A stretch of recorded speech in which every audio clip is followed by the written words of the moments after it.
સુરત પોલીસના સકંજામાં શાતિર ખંડણીખોર આવી ગયા છે। નોઈડાના બે વ્યક્તિને પુણામાં ગોંધી રખાયા। ઓનલાઈન ગેમિંગના પૈસા આપવા સુરત બોલાવવામાં આવ્યા।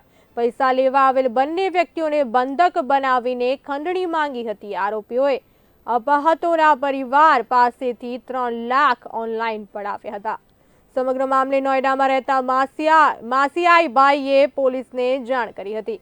આરોપીઓનું લોકેશન સુરતના પુણાનું બતાવતા સુરત પોલીસને જાણ કરાઈ હતી। આરોપીઓને પોલીસ તપાસની જાણ થતા બંનેને છોડી મૂક્યા। ટેકનિકલ સર્વેલન્સ અને લોકેશનના આધારે પોલીસે 4 શખ્સોને દબોચ્યા છે।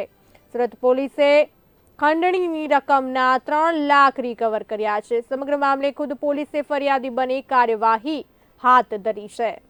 સુરતથી મહત્વપૂર્ણ સમાચાર સામે આવી રહ્યા છે।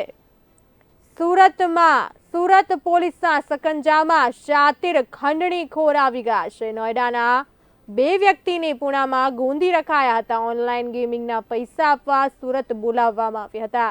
પૈસા લેવા આવેલ બંને વ્યક્તિઓને બંધક બનાવી ખંડણી માંગી હતી। આરોપીઓએ અપહતોના પરિવાર પાસેથી 3 લાખ ઓનલાઈન પડાવ્યા હતા। સમગ્ર મામલે નોઈડામાં રહેતા માસિયાઈ ભાઈએ પોલીસને જાણ કરી હતી। આરોપીઓનું લોકેશન સુરતના પુણાનું બતાવતા સુરત પોલીસને જાણ કરાઈ હતી। આરોપીઓને પોલીસ તપાસની જાણ થતા બંનેને છોડી મૂક્યા હતા। ટેકનિકલ સર્વેલન્સ અને લોકેશનના આધારે પોલીસે 4 શખ્સોને દબોચી લીધા છે। સુરત પોલીસે ખંડણીની રકમના 3 લાખ પણ રિકવર કરી લીધા છે।